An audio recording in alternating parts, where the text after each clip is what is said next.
Carlos Aguilar with Outreach News, and recently we had a suicide here in downtown Antioch, and I'm with the deceased fiancé right now, Kristin, and I wanted Kristin to say a few words on the deceased behalf. Yeah, he was. Jonathan was definitely a different type of person to have in your life. he was very extreme in certain aspects. He was a different type of person to have in your life when he might have had a lot of problems going on, and he wouldn't share it and talk about it all the time. So he let it build up, and he had a lot of anger for that. But at the end of the day, he always had everybody he loves back. So he had a huge heart, and he was a good, really good person. Right. And what led to his suicide? He had a lot of mental disabilities that he had going on. He was schizophrenic. He had depression. He suffered from bipolar disorder, and he suffered from PTSD because of his mother's suicide when he was 7. Their suicides are actually 13 days apart. And I think that had a little bit to do with the stress that he was dealing with at the time. Right. But the one thing I do want to say is to make sure that you always make sure everybody knows that they can talk to you, because that was a part of the reason why he did it, was because he didn't feel like he had anybody to talk to. And when I feel like I kind of not shut him out, but I didn't always seem approachable. And by doing that, he thought he was losing the one person that he knew has never walked away from him. Right. So, yeah. So describe, besides the issues that he had, describe what type of person he was. Oh goodness, he was hilarious. He was goofy, and he was just, oh my God, it was never a dull moment with him. He would always find a way to make you laugh. He'd take you by surprise, and being able to be, sorry. It's all right. Having the opportunity to be in his life and be his fiancé was a whole different blessing. Yeah. Because I got to see a side of him that nobody else did. The side where, in his heart, he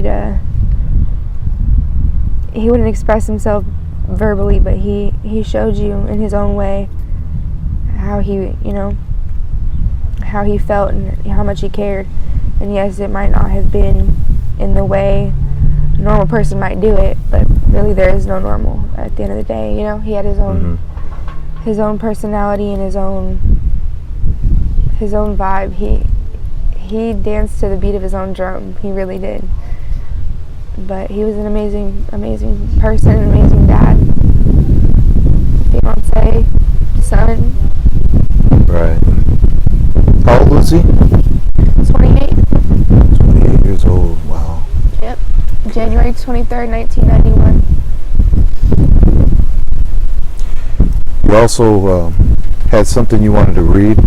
Yeah. I just wanted to just verbally,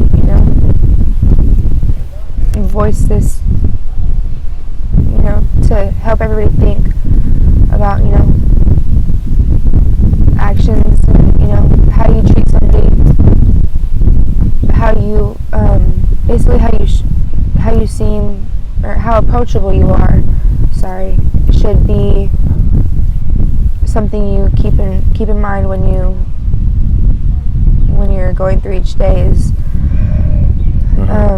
let me read this. It'll better explain how I'm feeling. It says, one thing I'm asking of everyone is to promise to ask themselves before each argument, big or small, is this really worth fighting over? Is this argument really something worth losing my partner or family or friends to? You never know how much someone means to you or what you had until it's gone. And people you love or care about can be taken from you in an instant. So learn to appreciate every moment, never taking even the little things they do for granted. Be slow to speak and quick to think. Love like you've never loved. Laugh like you've never laughed. But most of all, make sure you remind the ones you love what they mean to you and that they can always come to you no matter what. This part's for Jonathan. Baby, you've taught me what it means to live freely and to laugh until my face hurts, and to love passionately and spontaneously, and for that I'm forever grateful. You'll forever be my guardian angel, and I love you more than...